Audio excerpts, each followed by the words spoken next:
Shalom, kebenaran hari ini tanggal 16 April 2024 bertema kebersamaan dengan Tuhan. Dengan rentang waktu tahun, indah sekali Tuhan mengingatkan supaya kita bisa menghitung berapa lembar tahun yang kita miliki. Betapa berharganya waktu hidup kita ini. Kita hanya memiliki 70 lembar tahun, 80 lembar tahun, paling banyak 90 lembar tahun.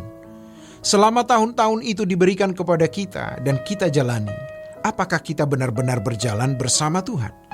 Sebab kalau kita tidak bersama dengan Tuhan sejak kita hidup di bumi ini, maka kita melewati tahun-tahun hidup kita tidak akan pernah bersama dengan Tuhan di kekekalan.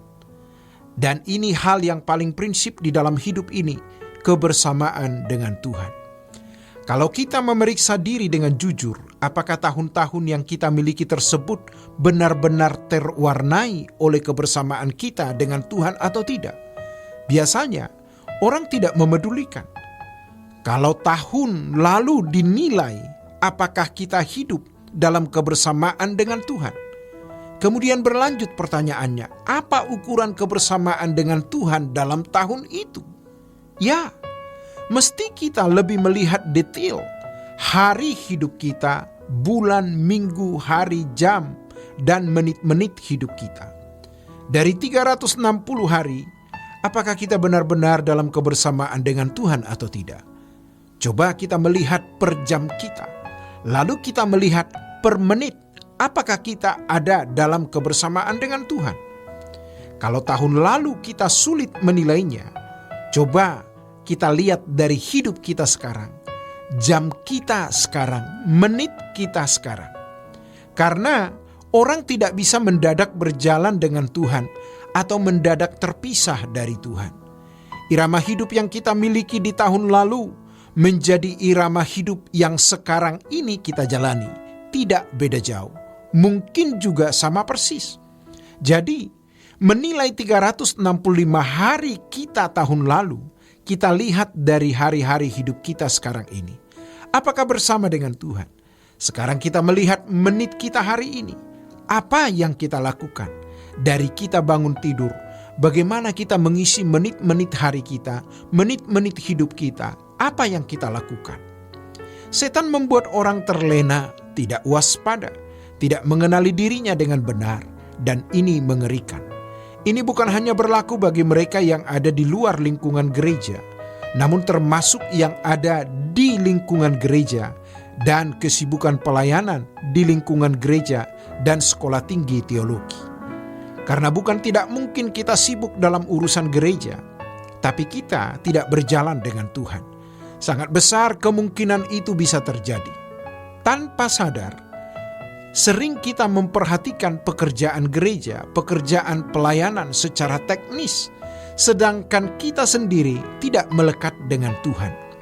Tidak dalam persekutuan dengan Tuhan, yang nanti ketika kita berjumpa dengan Tuhan, Tuhan bisa berkata, "Aku tidak kenal kamu."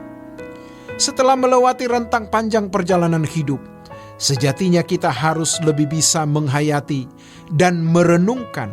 Kalau kita suatu saat menutup mata lalu melihat hari-hari hidup yang tidak berjalan bersama Tuhan, maka akan ada penyesalan yang tiada terduga, tak terhingga, tak terbayangkan, yang Alkitab katakan sebagai ratap tangis dan kertak gigi. Dan masalahnya, kita tidak bisa mengembalikan waktu, tidak bisa memutar waktu kembali. Berharganya hidup kita adalah kesempatan bisa berjumpa dengan Sang Pencipta dan berjalan bersama dengan Dia di lembar tahun hidup kita. Sehingga firman Tuhan yang mengatakan, baik kau makan atau minum atau melakukan sesuatu yang lain, lakukan semua untuk kemuliaan Allah. Selain Engkau tidak ada yang kuingini di bumi. Hal itu tidak berlebihan, sungguh tidak berlebihan. Kalau kita memandang itu berlebihan, pasti ada yang rusak di dalam hidup kita, rusak jiwa kita. Kita belum menemukan kehausan akan Allah. Dan kalau kita tidak menemukan kehausan akan Allah, kita juga tidak punya kerinduan akan Allah. Kalau tidak ada kerinduan akan Allah, kita tidak memiliki kecintaan kepada Tuhan. Dan firman Tuhan mengatakan, terkutuklah orang yang tidak mengasihi Tuhan. Orang yang mengasihi Tuhan pasti menantikan kedatangan Tuhan.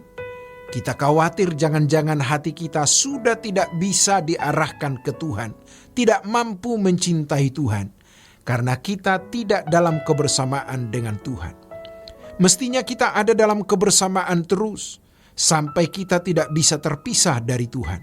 Kalau orang masih mencintai dunia, mengharapkan ada sesuatu yang membahagiakan dari dunia ini, apalagi masih berbuat dosa, tidak mungkin ia bisa mencapai hadirat Tuhan.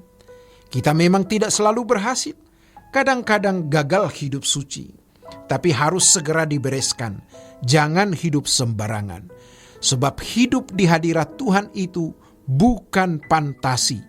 Kalau kita bisa menghayati ini, maka kita tidak akan terjebak dengan masalah-masalah kecil yang bisa merusak perasaan dan emosi kita. Kalaupun kita punya masalah, kita tidak akan tenggelam.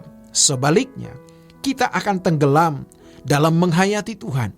Jadi, jangan sampai kita pulang tanpa Tuhan. Demikianlah kebenaran hari ini. Tuhan Yesus memberkati. Sola Gracia.